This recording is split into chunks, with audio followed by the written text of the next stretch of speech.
welcome to our channel. Today we're talking about the book 12 Power Principles for Success by Bob Proctor. Ah, fantastic choice. And, speaking of success, I always like to remind our listeners about affirmifyjourney.com. Oh, yeah. If you're looking for an extra dose of inspiration, Yeah. or maybe some personalized zodiac affirmations, Right.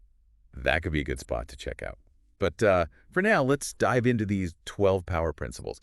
What I found really interesting about Proctor's approach is how he kind of reframes this whole concept of success. Yeah, it's not really. It's not like this distant destination. No, You cross the finish line and then boom, you've made it. exactly. It's not a thing, it's a direction. It's a direction. Yeah. It's a path you choose. Totally. It's like receiving a gift. Oh, I like that. The gift is already there. It's already wrapped up. Yeah, it's a beautifully wrapped gift. Yes. And it's about unwrapping that gift. That's success. No, it's not like chasing it. It's more like Unwrap. unwrapping what's already there. Exactly. Okay. And he tells a great story about a businessman Okay. who considered himself successful even while sleeping on a park bench. Wow. Okay. Because he was clear about his direction. So it wasn't about His circumstances. his external circumstances. It was about his mindset. Exactly. His internal compass was set.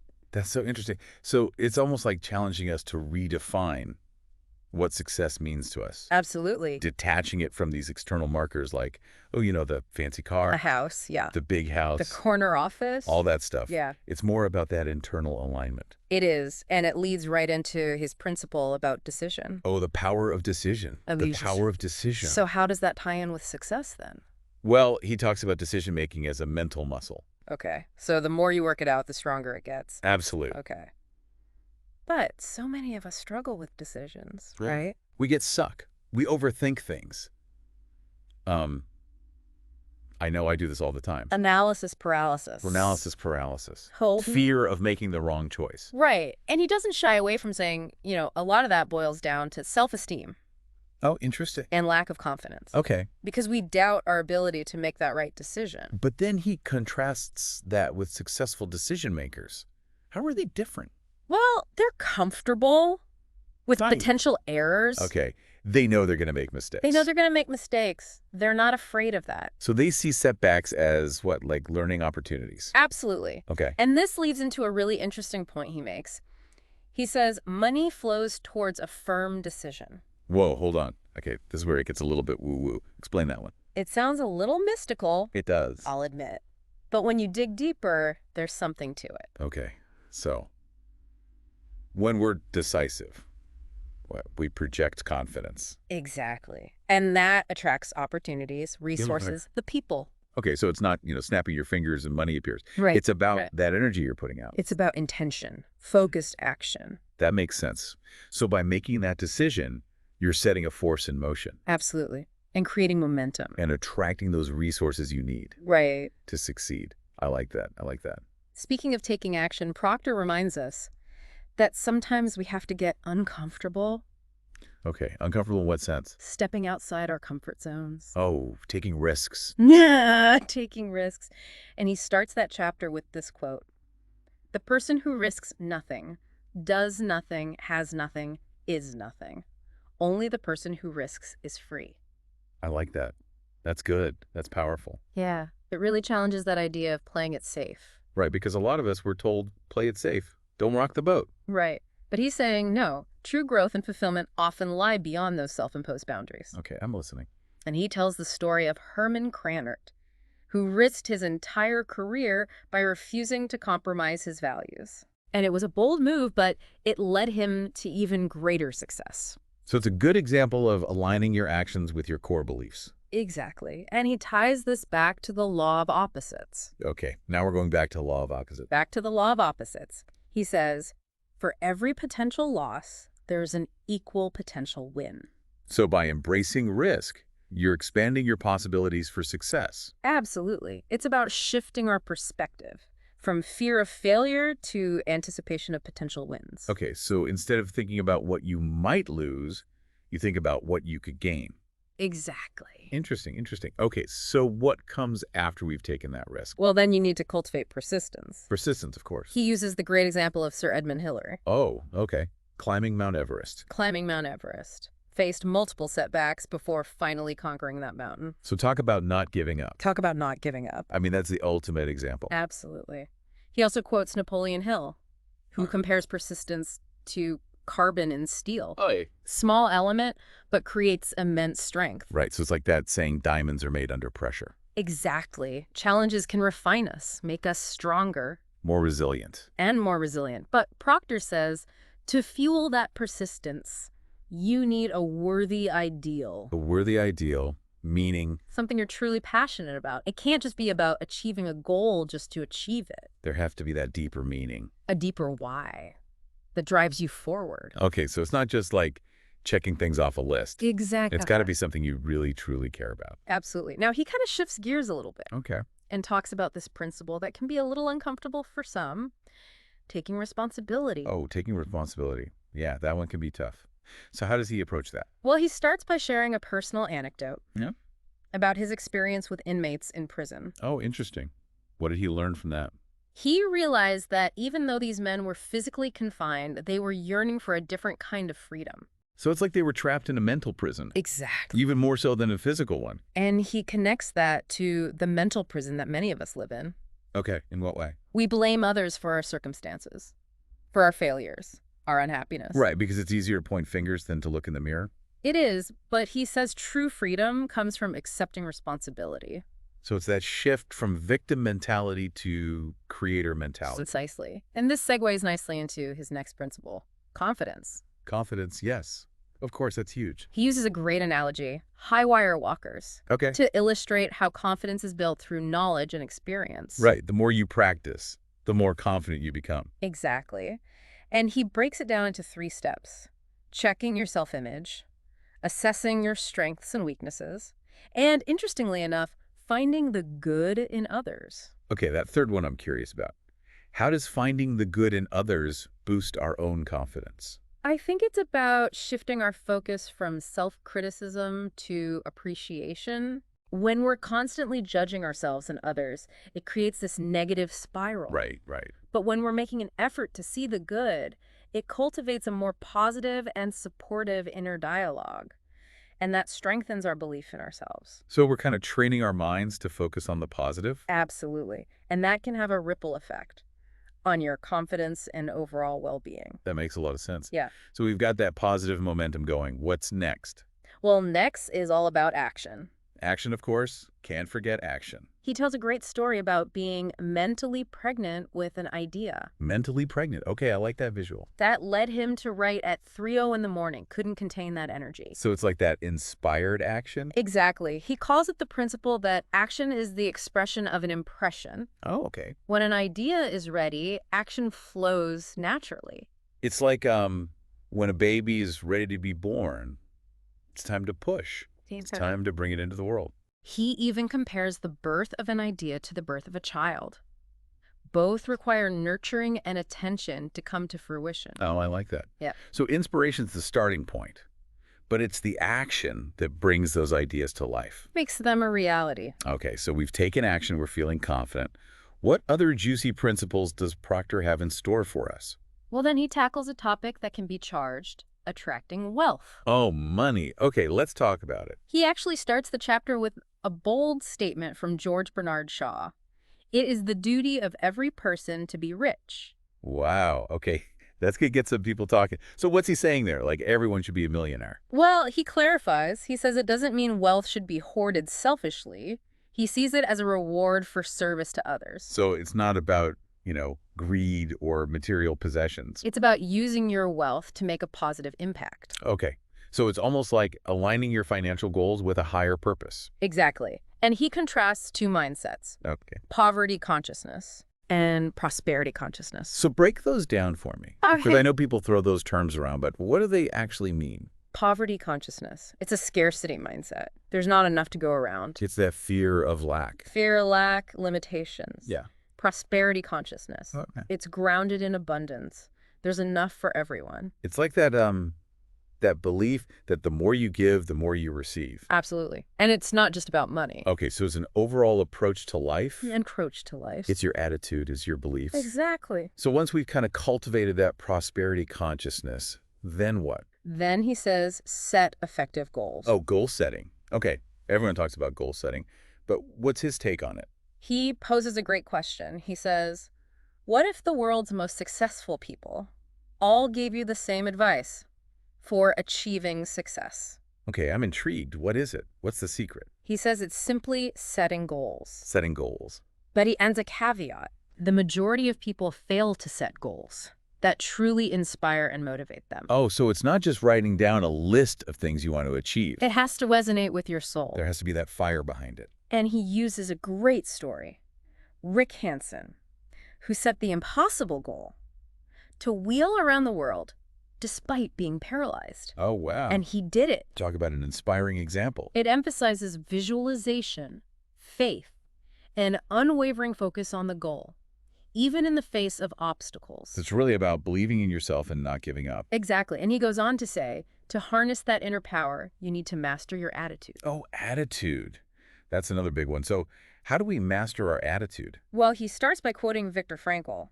Everything can be taken from a person but one thing. The last of human freedoms to choose one's attitude in any given set of circumstances, to choose one's own way. Wow, that's powerful. It's that reminder that we always have a choice. Always a choice. Even in the toughest situation. And then he breaks down what he calls the attitude cycle. Oh, okay. What is that?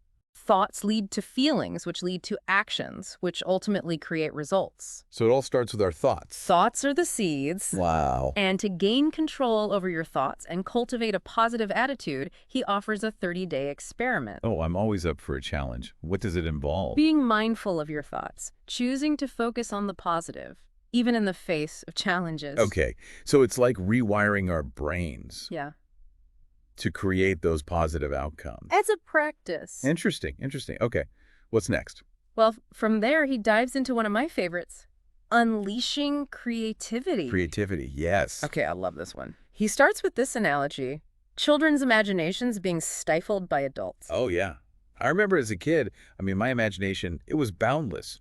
Building forts, pretending to be a superhero. Right. We all had that. And then somewhere along the way, It gets kind of squashed. we're told to grow up, be realistic. So are we doing it wrong? He says absolutely. True creativity stems from tapping into a realm beyond the limitations of our physical world, Okay, where boundaries dissolve and possibilities are endless. I love that. So it's about accessing that space where anything is possible. And he uses a great example, Albert Einstein, Okay. who was initially considered a poor student. Really? Yeah, challenging those limiting beliefs about intelligence and creativity. Does everyone have that potential within them? He says we all have that capacity. That's amazing. Mm. Okay, but how do we tap into it? While he offers the 7-word technique to ignite what he calls synthetic imagination. 7 magic words. Okay, I'm ready. Combination, association, adaptation, magnification, rearrangement, reduction, and substitution. Okay, we're going to have to break these down. These sound really powerful. They are. Let's start with combination. It's about blending existing elements in new and innovative ways. Okay. Think about shoes.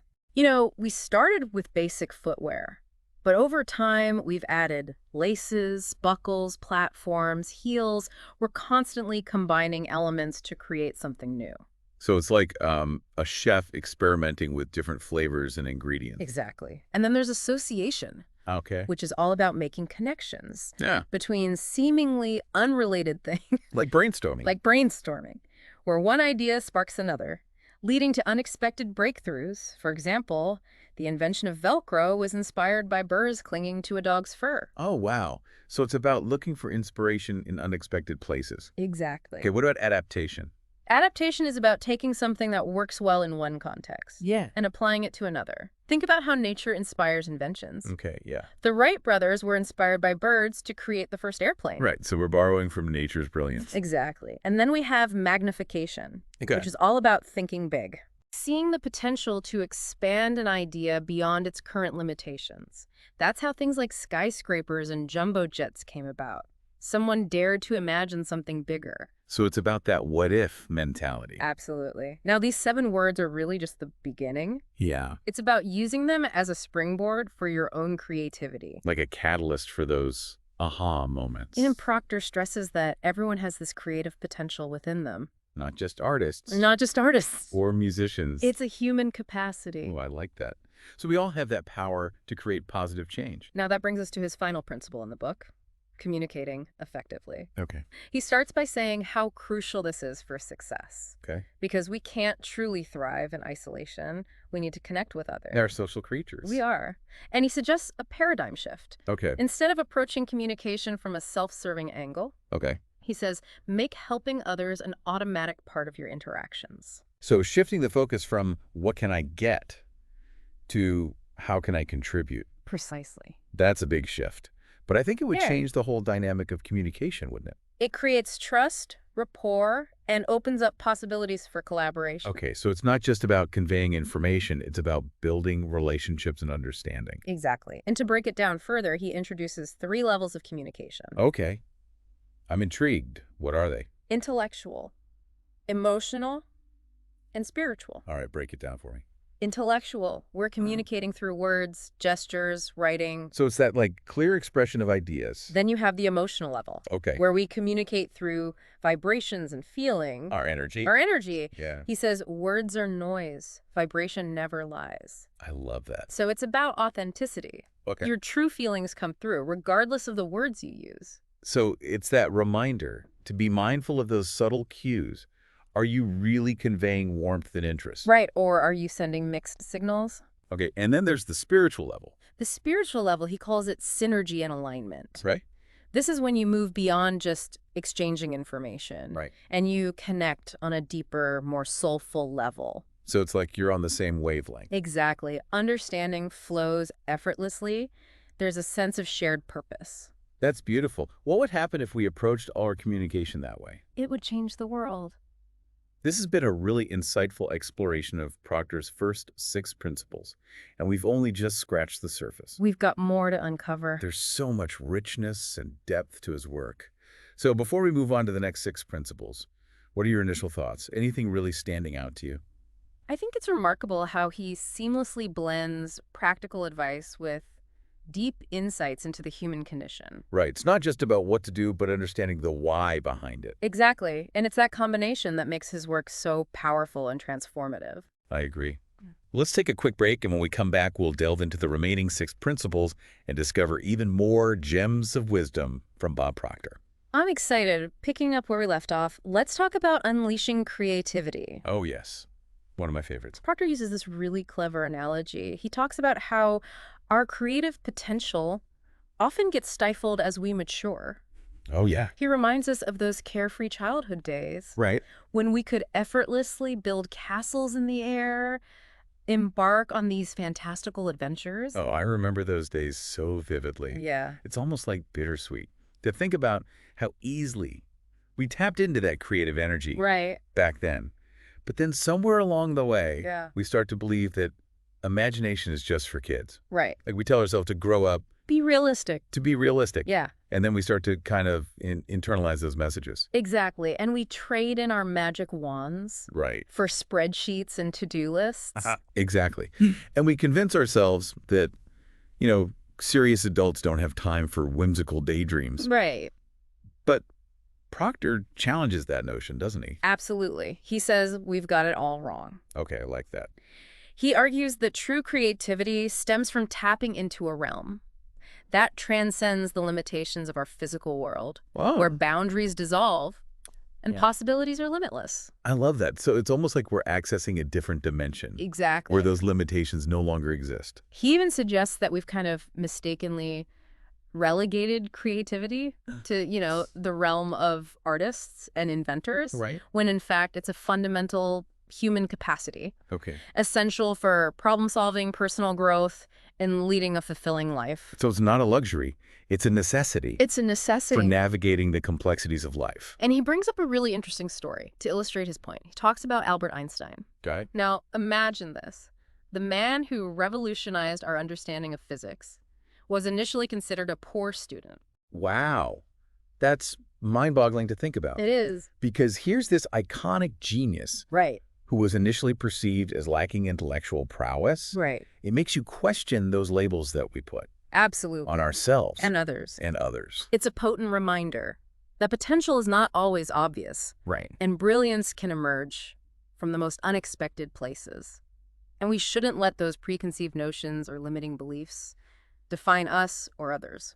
So it's about fostering an environment where creativity can flourish, Yeah. where we encourage that exploration and celebrate those aha moments. Now, to help us unlock that potential, Yes. Proctor equips us with a really neat tool. He gives us a 7-word technique to ignite what he calls synthetic imagination. Ooh, 7 magic words. I'm ready. Combination, association, adaptation, magnification, rearrangement, reduction, and substitution. Okay, those are powerful words. We're going to have to break those down. Let's start with combination.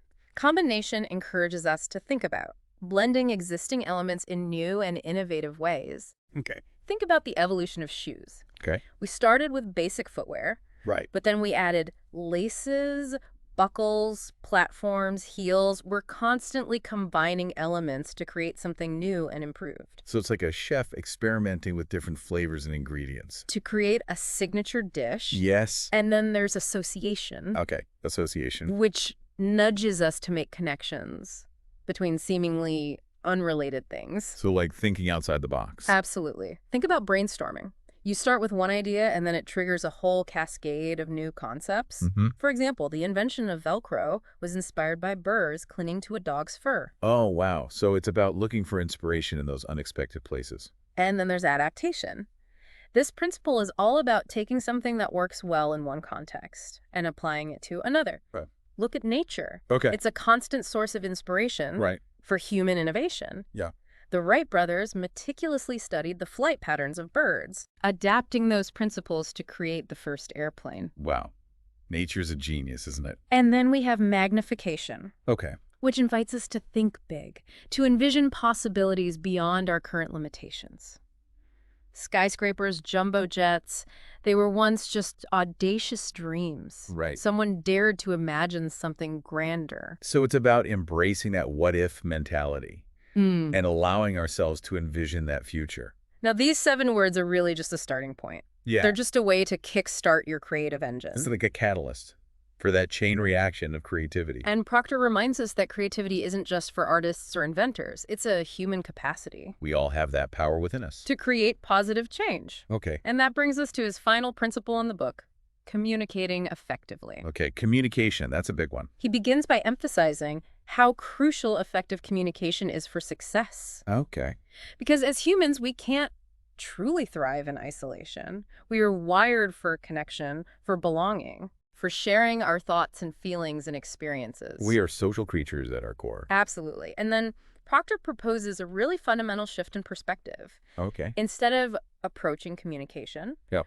from a self-serving angle, Okay. he encourages us to make helping others an integral part of our interactions. So moving from that me focus to a we focus. Precisely. That's a powerful shift. It's transforming communication from a transactional exchange Right. to a transformative experience. Okay, yeah. So instead of asking, what can I get? Yeah. You ask, how can I contribute? Okay, I love that. Yeah. Because it changes the whole dynamic of communication. And he breaks it down into 3 distinct levels of communication. So, okay, what are those levels? Intellectual, emotional, and spiritual. Okay. At the intellectual level, we communicate through words, gestures, and the written word. Okay. This is the realm of logic, facts, ideas, conveying information clearly, making sure your message is understood. Okay. Then we have the emotional level, where we communicate through vibrations and feelings. Wow. It's less about the words and more about the energy you transmit. So tone of voice, body language. Exactly. He says words are noise, vibration never lies. Right, because your nonverbal cues often speak louder than words. It's about authenticity, aligning your inner and outer worlds. Making sure your words and your actions are congruent. Exactly. Okay, and then what about the spiritual level? The spiritual level he describes as synergy and alignment. Okay. This is when you move beyond simply exchanging information Right. and you tap into a deeper level of connection. Connecting heart to heart, Yeah. soul to soul. Exactly. It's that beautiful experience of feeling truly seen and understood. And Proctor suggests that this level of communication can be incredibly transformative, Oh, okay. leading to profound insights, creative breakthroughs, and a deep sense of belonging. It's like you're on the same frequency. It's a beautiful thing. So it makes you wonder, what would happen if we approached all our interactions with this level of intentionality? Right. If we made that conscious effort to really connect, on a deeper level. And he reminds us that communication, Yes. like any skill, can be honed Okay. through practice and conscious effort. So we can actually learn how to communicate more effectively. He even offers specific techniques, Mm-hmm. like visualizing ourselves, communicating effectively, Okay. and focusing on the benefits we offer in our interactions. Oh, I love that. Focusing on benefits. Because it shifts our attention away from that self-promotion and towards creating value for others. It's a subtle but powerful shift in perspective. It is. And this focus on service, on using our abilities to contribute to the well-being of others, is woven throughout Proctor's work. Absolutely. He even goes so far as to say that wealth is a reward for service. Oh, that's an interesting concept. It is. So it's not about chasing money for its own sake. No. He's suggesting that true abundance flows to those who generously share their gifts with the world. It's about aligning our actions with a higher purpose, knowing that when we serve others, we ultimately serve ourselves. So, as we continue to explore Proctor's principles, I encourage you to reflect on how you can incorporate this spirit of service Yes. into your own life. It's a beautiful reminder that success is not just about personal achievement.